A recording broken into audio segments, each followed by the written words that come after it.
Data validation topic ಮೇಲೆ data validation ಅಂತ ಒಂದು ವಿಡಿಯೋ ಮಾಡಿದ್ದೀನಿ. ಅಡ್ವಾನ್ಸ್ಡ್ ಡೇಟಾ ವ್ಯಾಲಿಡೇಷನ್ ಅಂತ ಇನ್ನೊಂದು ವಿಡಿಯೋ ಮಾಡಿದ್ದೀನಿ. ಇವತ್ತು ಡೇಟಾ ವ್ಯಾಲಿಡೇಷನ್ ಟಾಪಿಕ್ ಮೇಲೆ 3ನೇ ವಿಡಿಯೋ ಮಾಡ್ತಾ ಇದ್ದೀನಿ. ಇವತ್ತಿನ ವಿಡಿಯೋದಲ್ಲಿ ಕಸ್ಟಮ್ ಡೇಟಾ ವ್ಯಾಲಿಡೇಷನ್ನ ಇನ್ನೂ ಕೆಲವು ಅಡ್ವಾನ್ಸ್ಡ್ ಫೀಚರ್ಸ್ನ ತಿಳ್ಕೊಳ್ಳೋಣ. ನನ್ನ ವಿಡಿಯೋಗಳಲ್ಲಿ ಅಪಾಯಿಂಟ್ಮೆಂಟ್ ಫಾರ್ಮ್ ಎಕ್ಸಾಂಪಲ್ ಇಟ್ಕೊಂಡು ಡೇಟಾ ವ್ಯಾಲಿಡೇಷನ್ ಹೇಗೆ ಅಪ್ಲೈ ಮಾಡೋದಂತ ಎಕ್ಸ್ಪ್ಲೈನ್ ಮಾಡಿದ್ದೀನಿ. ಈ ಫಾರ್ಮ್ನ ಯಾವ ರೀತಿ ಕ್ರಿಯೇಟ್ ಮಾಡಿದೆ ಅಂತ ಸ್ಟೆಪ್ ಬೈ ಸ್ಟೆಪ್ ಈ ವಿಡಿಯೋದಲ್ಲಿ ತಿಳಿಸ್ಕೊಡ್ತೀನಿ. ಈಗ ಡೂಪ್ಲಿಕೇಟ್ ಫೋನ್ ನಂಬರ್ಸ್ ಎಂಟ್ರಿ ಆಗದೇ ಇರೋ ಥರ ಡೇಟಾ ವ್ಯಾಲಿಡೇಷನ್ ರಿಸ್ಟ್ರಿಕ್ಷನ್ಸ್ ಹೇಗೆ ಹಾಕೋದಂತ ನೋಡೋಣ. ಕಸ್ಟಮ್ ಡೇಟಾ ವ್ಯಾಲಿಡೇಷನ್ ಮಾಡಬೇಕು. ಎಂಟೈರ್ ಕಾಲಮ್ ಸೆಲೆಕ್ಟ್ ಮಾಡ್ತೀನಿ. ಕಾಲಮ್ ಹೆಡರ್ ಮೇಲೆ ಕ್ಲಿಕ್ ಮಾಡಿದ್ರೆ ಎಂಟೈರ್ ಕಾಲಮ್ ಸೆಲೆಕ್ಟ್ ಆಗುತ್ತೆ. Data validation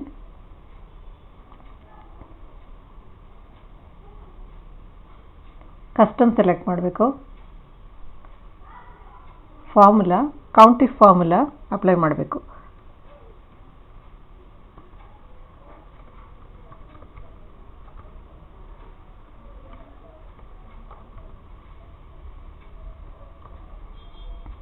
entire column select ಮಾಡ್ತೀನಿ.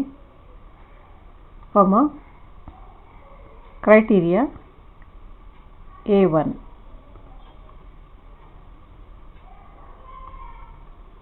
ಈಕ್ವಲ್ ಟು 1 ಎಂಟ್ರಿ ಮಾತ್ರ ಆಗಬೇಕು, ಡೂಪ್ಲಿಕೇಟ್ ಎಂಟ್ರಿ ಆಗಬಾರ್ದು. ಈಗ ಚೆಕ್ ಮಾಡೋಣ. ಫೋನ್ ನಂಬರ್ ಎಂಟರ್ ಮಾಡ್ತೀನಿ.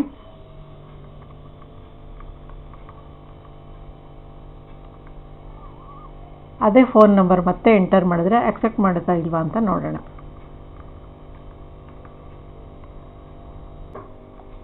ಅಕ್ಸೆಪ್ಟ್ ಮಾಡಿಲ್ಲ, ಎರರ್ ಅಲರ್ಟ್ ಬರ್ತಾ ಇದೆ.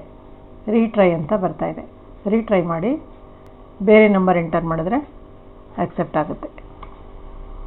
2 ಡಿಜಿಟ್ಸ್ ಕೂಡ ಅಕ್ಸೆಪ್ಟ್ ಆಗುತ್ತೆ, 3 ಡಿಜಿಟ್ಸ್ ಅಕ್ಸೆಪ್ಟ್ ಆಗುತ್ತೆ, 4 ಡಿಜಿಟ್ಸ್ ಎಷ್ಟು ಎಂಟರ್ ಮಾಡಿದ್ರೂ ಅಕ್ಸೆಪ್ಟ್ ಆಗುತ್ತೆ. ನಾವು ಅದಕ್ಕೆ ರಿಸ್ಟ್ರಿಕ್ಷನ್ಸ್ ಹಾಕಿಲ್ಲ. ಡೂಪ್ಲಿಕೇಟ್ ಎಂಟ್ರೀಸ್ ಆಗಬಾರ್ದು, ಅದನ್ನು ಮಾತ್ರ ರಿಸ್ಟ್ರಿಕ್ಷನ್ಸ್ ಹಾಕಿದ್ದೀವಿ. ಮತ್ತೆ 1 2 3 ಅಂತ ಎಂಟರ್ ಮಾಡಿದ್ರೆ ಆವಾಗ ಎರರ್ ಅಲರ್ಟ್ ಬರುತ್ತೆ. ಫೋನ್ ನಂಬರ್ಗೆ 10 ಡಿಜಿಟ್ಸ್ ಮಾತ್ರ ಇರಬೇಕು. 10 ಡಿಜಿಟ್ಸ್ಗಿಂತ ಜಾಸ್ತಿನೂ ಇರಬಾರ್ದು, 10 ಡಿಜಿಟ್ಸ್ಗಿಂತ ಕಡಿಮೆನೂ ಇರಬಾರ್ದು. ಈ ರಿಸ್ಟ್ರಿಕ್ಷನ್ಸ್ ಕೂಡ ನಾವು ಸೇರಿಸಬೇಕಾಗುತ್ತೆ. ಇನ್ನೊಂದು ಫಾರ್ಮುಲಾ ಆ್ಯಡ್ ಮಾಡಬೇಕು. ಕೌಂಟಿಫ್ ಫಾರ್ಮುಲಾ ಜೊತೆ ಲೆನ್ ಫಾರ್ಮುಲಾನ ಆ್ಯಡ್ ಮಾಡಬೇಕು.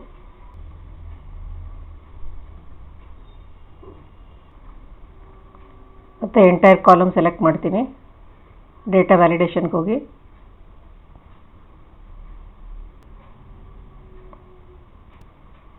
ಎರಡು ಕಂಡೀಷನ್ ಸ್ಯಾಟಿಸ್ಫೈ ಆಗಬೇಕಂದ್ರೆ ಆ್ಯಂಡ್ ಫಾರ್ಮುಲಾ ಆ್ಯಡ್ ಮಾಡಬೇಕು. ಆ್ಯಂಡ್ ಕೌಂಟಿಫ್ ಆಯಿತು, ಲೆನ್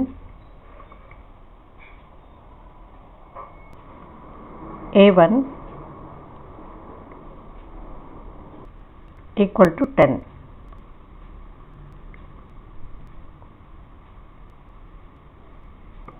ಚೆಕ್ ಮಾಡೋಣ. ಫೋನ್ ನಂಬರ್ ಎಂಟರ್ ಮಾಡ್ತಾ ಇದ್ದೀನಿ. 10 ಡಿಜಿಟ್ಸ್ ಇದೆ, ಅಕ್ಸೆಪ್ಟ್ ಆಗಿದೆ.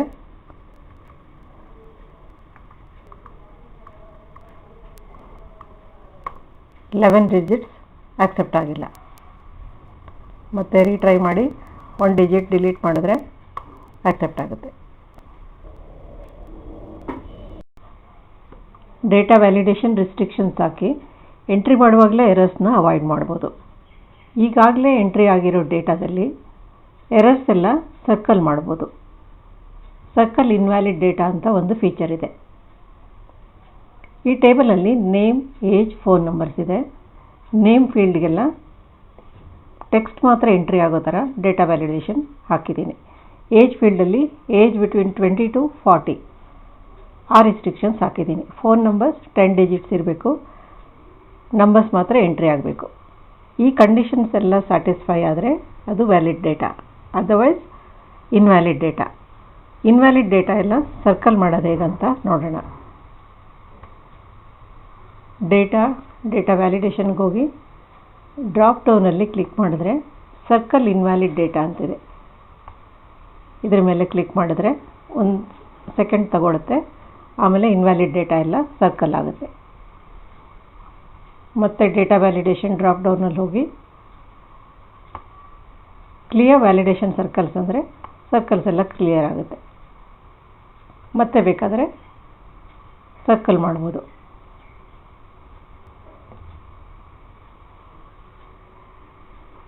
ಅಡ್ವಾನ್ಸ್ ಡೇಟಾ ವ್ಯಾಲಿಡೇಷನ್ ವಿಡಿಯೋದಲ್ಲಿ ಸ್ಟೇಟ್ ಫೀಲ್ಡ್ಗೆ ಡ್ರಾಪ್ ಡೌನ್ ಲಿಸ್ಟ್ ಕ್ರಿಯೇಟ್ ಮಾಡಿದ್ದೀವಿ. ಲಿಸ್ಟ್ ಆಫ್ ಇಂಡಿಯನ್ ಸ್ಟೇಟ್ಸ್ ಇದೆ. ಸಿಟಿ ಫೀಲ್ಡ್ಗೆ ಕೂಡ ಡ್ರಾಪ್ ಡೌನ್ ಲಿಸ್ಟ್ ಕ್ರಿಯೇಟ್ ಮಾಡಿದ್ದೀವಿ. ಇದರಲ್ಲಿ ಮೇಜರ್ ಇಂಡಿಯನ್ ಸಿಟೀಸ್ ಲಿಸ್ಟ್ ಇದೆ. ಇವತ್ತಿನ ವಿಡಿಯೋದಲ್ಲಿ ಡಿಪೆಂಡೆಂಟ್ ಡ್ರಾಪ್ ಡೌನ್ ಲಿಸ್ಟ್ ಹೇಗೆ ಕ್ರಿಯೇಟ್ ಮಾಡೋದಂತ ನೋಡೋಣ.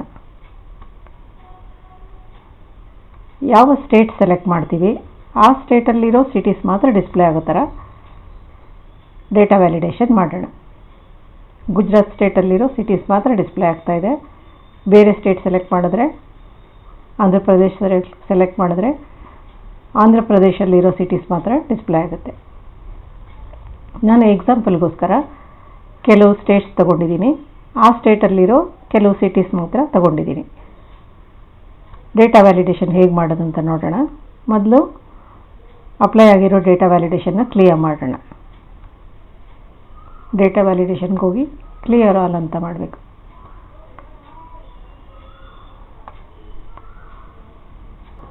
ಡಿಲೀಟ್ ಮಾಡಿ ಮತ್ತೆ ಡೇಟಾ ವ್ಯಾಲಿಡೇಷನ್ ಅಪ್ಲೈ ಮಾಡೋಣ. ಡೇಟಾ ವ್ಯಾಲಿಡೇಷನ್ಗೆ ಹೋಗಿ ಲಿಸ್ಟ್ ತಗೋಬೇಕು. ಸೋರ್ಸ್ಗೆ ಹೋಗಿ ಸ್ಟೇಟ್ಸ್ ಸೆಲೆಕ್ಟ್ ಮಾಡಬೇಕು. List of states drop down list create ಆಗಿದೆ. ಸಿಟಿ ಫೀಲ್ಡ್ಗೆ ಡಿಪೆಂಡೆಂಟ್ ಡ್ರಾಪ್ ಡೌನ್ ಲಿಸ್ಟ್ನ ಕ್ರಿಯೇಟ್ ಮಾಡೋಣ. ಇದಕ್ಕೆ XLOOKUP ಫಾರ್ಮುಲಾ ಯೂಸ್ ಮಾಡಬೇಕು. ಫಾರ್ಮುಲಾ ಅಪ್ಲೈ ಮಾಡ್ತೀನಿ. Lookup value state, lookup array, state select ಮಾಡಬೇಕು, ರಿಟರ್ನ್ ಆ್ಯರೆ, ಸಿಟಿಗಳೆಲ್ಲ ಸೆಲೆಕ್ಟ್ ಮಾಡಬೇಕು.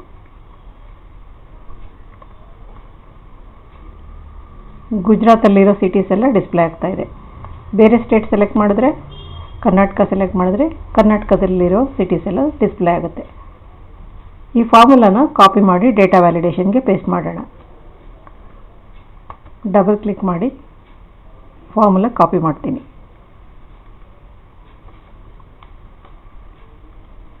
ಡಿಲೀಟ್ ಮಾಡಿ ಡೇಟಾ ವ್ಯಾಲಿಡೇಷನ್ಗೆ ಹೋಗಿ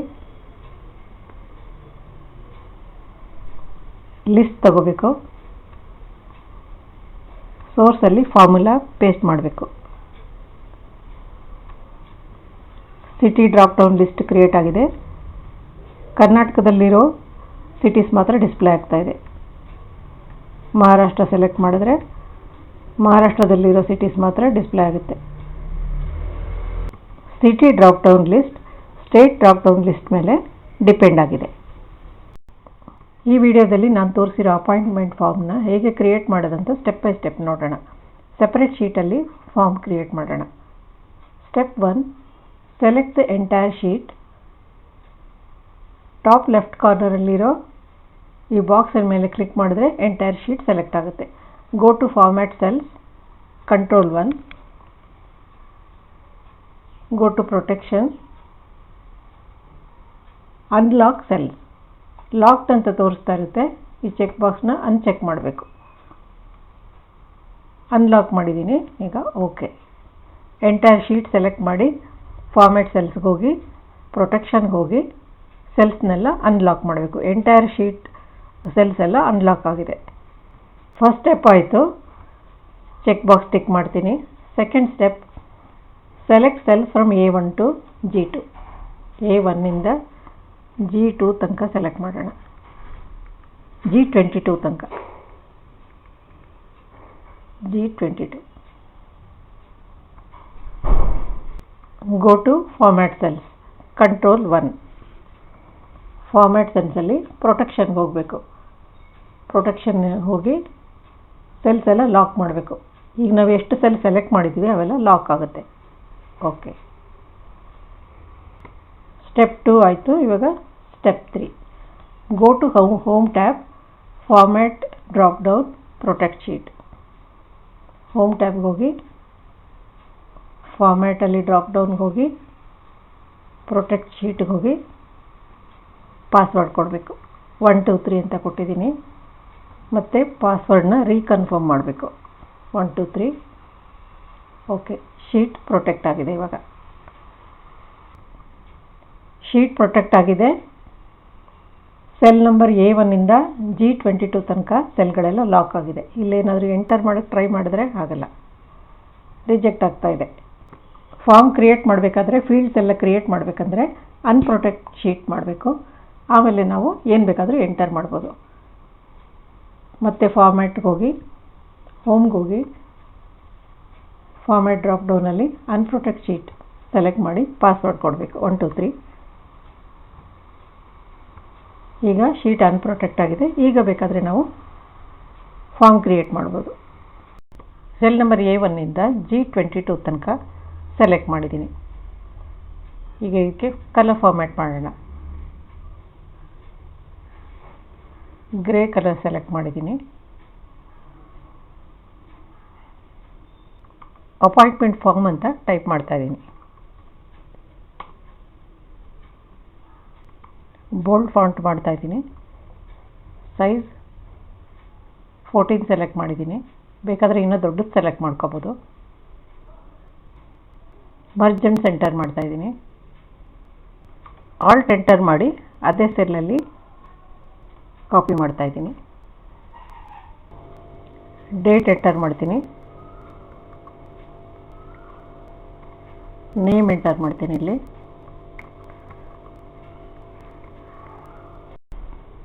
ನಮಗೆ ಬೇಕಾಗಿರೋ ಫೀಲ್ಡ್ಸ್ ಎಲ್ಲ ಎಂಟರ್ ಮಾಡಿದ್ದೀನಿ. ಈಗ ಇನ್ಪುಟ್ ಫೀಲ್ಡ್ಗೆ ಬಾರ್ಡರ್ ಅಪ್ಲೈ ಮಾಡೋಣ.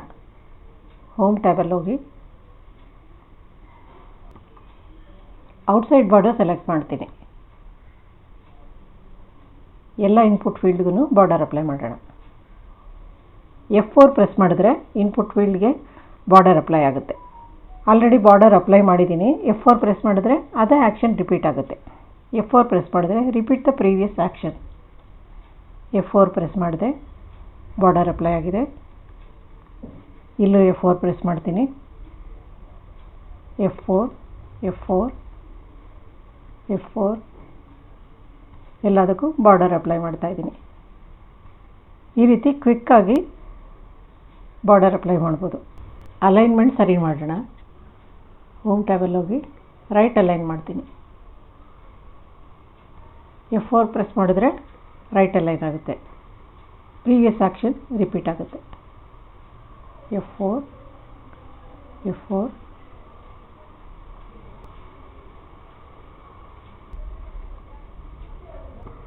ಬಾಕ್ಸ್ಗಳೆಲ್ಲ ಚಿಕ್ಕದು ದೊಡ್ಡದು ಇದೆ. ರೋ ಹೈಟ್ ಜಾಸ್ತಿ ಮಾಡೋಣ.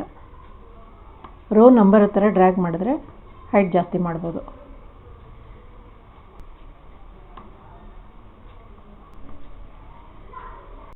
ಅಡ್ರೆಸ್ ಫೀಲ್ಡಲ್ಲಿ ಸೆಲ್ಸ್ಗಳೆಲ್ಲ ಮರ್ಜ್ ಮಾಡಿದ್ದೀನಿ. ಡಾಟೆಡ್ ಲೈನ್ಸ್ ಎಂಟರ್ ಮಾಡೋಣ.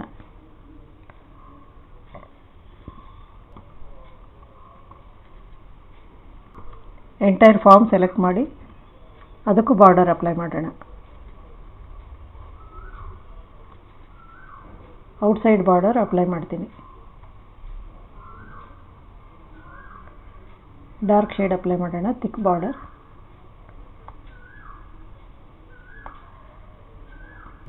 ಲೋಗೋ ಇನ್ಸರ್ಟ್ ಮಾಡ್ತೀನಿ. ಇನ್ಸರ್ಟ್ಗೆ ಹೋಗಿ ಐಕಾನ್ ಸೆಲೆಕ್ಟ್ ಮಾಡ್ತೀನಿ. ಸುಮಾರು ಐಕಾನ್ಗಳೆಲ್ಲ ಸಿಗುತ್ತೆ. ಬೇರೆ ಬೇರೆ ಸೆಕ್ಷನ್ ಇದೆ. ಯಾವ್ದು ಬೇಕಾದರೂ ಸೆಲೆಕ್ಟ್ ಮಾಡ್ಬೋದು. ನಾನು ಇಲಸ್ಟ್ರೇಷನ್ಸ್ ತೊಗೋತೀನಿ. ಇಲ್ಲಿ ಕಲರ್ ಲೋಗೋಸ್ ಇದೆ, ಅದನ್ನು ಸೆಲೆಕ್ಟ್ ಮಾಡೋಣ. ಇದನ್ನು ಸೆಲೆಕ್ಟ್ ಮಾಡ್ತೀನಿ. ಇನ್ಸರ್ಟ್. ಸೈಜ್ ಬೇಕಾದರೆ ಚಿಕ್ಕದು ಮಾಡ್ಕೋಬೋದು. ರೀಶೇಪ್ ಮಾಡಿ ಎಲ್ಲಿ ಬೇಕಲ್ಲಿ ಪ್ಲೇಸ್ ಮಾಡ್ಬೋದು. ಕಂಪನಿ ನೇಮ್ ಎಂಟರ್ ಮಾಡೋಣ.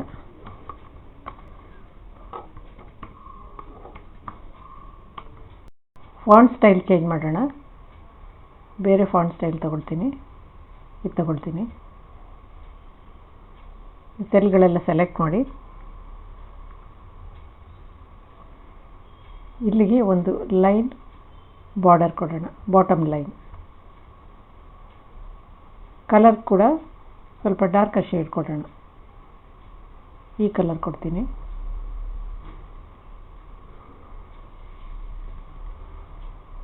ಫಾರ್ಮ್ ಕ್ರಿಯೇಟ್ ಆಗಿ ರೆಡಿಯಾಗಿದೆ. ಸ್ಟೆಪ್ ನಂಬರ್ 4 ಆಯಿತು. Step number 5, select the input fields one by one by keeping the control key pressed. A1 ಇಂದ G22 ತನಕ ನಾವು ಸೆಲ್ಗಳನ್ನ ಲಾಕ್ ಮಾಡಿದ್ದೀವಿ. ಈಗ ಇನ್ಪುಟ್ ಫೀಲ್ಡ್ಸ್ ಎಲ್ಲ ಅನ್ಲಾಕ್ ಮಾಡಬೇಕು. ಸೆಲೆಕ್ಟ್ ಮಾಡಿ ಕಂಟ್ರೋಲ್ ಕೀ ಪ್ರೆಸ್ ಮಾಡಿಕೊಂಡು ಎಲ್ಲ ಇನ್ಪುಟ್ ಫೀಲ್ಡನ್ನು ಒನ್ ಬೈ ಒನ್ ಸೆಲೆಕ್ಟ್ ಮಾಡಬೇಕು. ಸೆಲೆಕ್ಟ್ ಮಾಡಿದ್ದೀನಿ. ಕಂಟ್ರೋಲ್ 1 ಫಾರ್ಮ್ಯಾಟ್ ಸೆಲ್ಸ್ಗೆ ಹೋಗಬೇಕು, ಪ್ರೊಟೆಕ್ಷನ್ಗೆ ಹೋಗಬೇಕು, ಅನ್ಲಾಕ್ ಮಾಡಬೇಕು. ಅನ್ಲಾಕ್ ಆಗಿದೆ.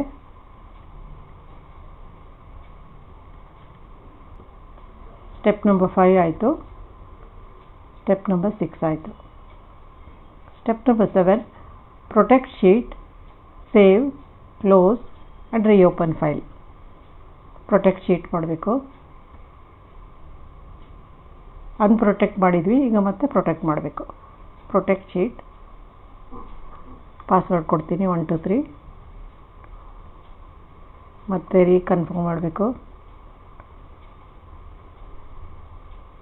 ಕ್ಲೋಸ್ ಮಾಡ್ತಾ ಇದ್ದೀನಿ ಫೈಲ್ನ, ಸೇವ್ ಮಾಡ್ತೀನಿ, ಮತ್ತೆ ರೀಓಪನ್ ಮಾಡ್ತೀನಿ.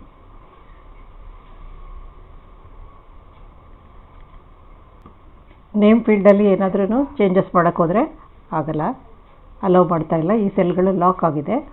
ಇನ್ಪುಟ್ ಸೆಲ್ ಮಾತ್ರ ಅನ್ಲಾಕ್ ಆಗಿದೆ, ಅದರಲ್ಲಿ ನಾವು ಡೇಟಾ ಎಂಟ್ರಿ ಮಾಡ್ಬೋದು.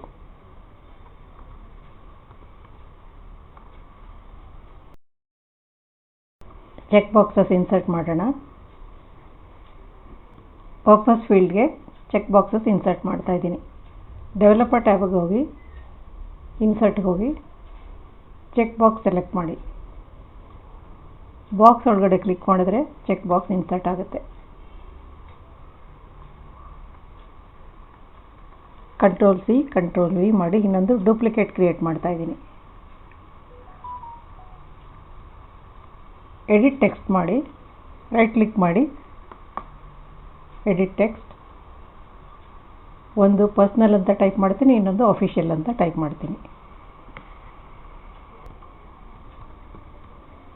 2 ಚೆಕ್ ಬಾಕ್ಸಸ್ ಇನ್ಸರ್ಟ್ ಆಗಿವೆ. ಆಪ್ಷನ್ ಬಟನ್ಸ್ ಇನ್ಸರ್ಟ್ ಮಾಡೋಣ. ನ್ಯಾಷನಾಲಿಟಿ ಫೀಲ್ಡಲ್ಲಿ ಆಪ್ಷನ್ ಬಟನ್ಸ್ ಇನ್ಸರ್ಟ್ ಮಾಡ್ತಾ ಇದ್ದೀನಿ. ಡೆವಲಪರ್ ಟ್ಯಾಬ್ಗೆ ಹೋಗಿ, ಇನ್ಸರ್ಟ್ ಹೋಗಿ, ಆಪ್ಷನ್ ಬಟನ್ ಸೆಲೆಕ್ಟ್ ಮಾಡಬೇಕು. ಬಾಕ್ಸ್ ಒಳಗಡೆ ಕ್ಲಿಕ್ ಮಾಡಿದ್ರೆ ಆಪ್ಷನ್ ಬಟನ್ ಇನ್ಸರ್ಟ್ ಆಗುತ್ತೆ.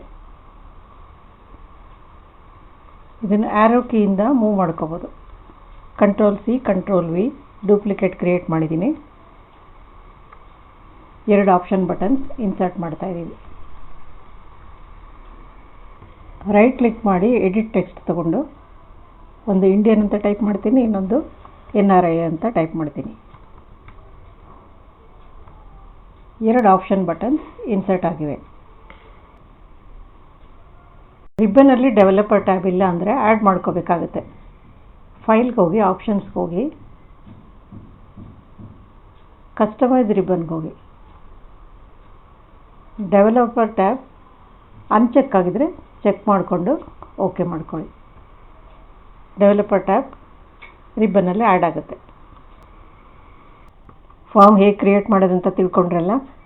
ಡಿಸ್ಕ್ರಿಪ್ಷನಲ್ಲಿ ಪ್ರಾಕ್ಟೀಸ್ ಫೈಲ್ ಇರುತ್ತೆ, ಡೌನ್ಲೋಡ್ ಮಾಡ್ಕೊಳ್ಳಿ. ಸ್ಟೆಪ್ಸ್ ಎಲ್ಲ ಫಾಲೋ ಮಾಡಿ ನೀವೇ ಒಂದು ಫಾರ್ಮ್ ಕ್ರಿಯೇಟ್ ಮಾಡಿ ಡೇಟಾ ವ್ಯಾಲಿಡೇಷನ್ನ ಪ್ರಾಕ್ಟೀಸ್ ಮಾಡಿ. ನಾವು ನಿಮಗೋಸ್ಕರ ಈ ವಿಡಿಯೋ ಮಾಡೋದಕ್ಕೆ ಸಾಕಷ್ಟು ಟೈಮ್ ಆ್ಯಂಡ್ ಎಫರ್ಟ್ ಹಾಕಿರ್ತೀವಿ. ಅದನ್ನು ದಯವಿಟ್ಟು ವ್ಯಾಲ್ಯೂ ಮಾಡಿ. ನನ್ನ ಚಾನಲ್ನ ಲೈಕ್ ಮಾಡಿ, ಸಬ್ಸ್ಕ್ರೈಬ್ ಮಾಡಿ. Thank you.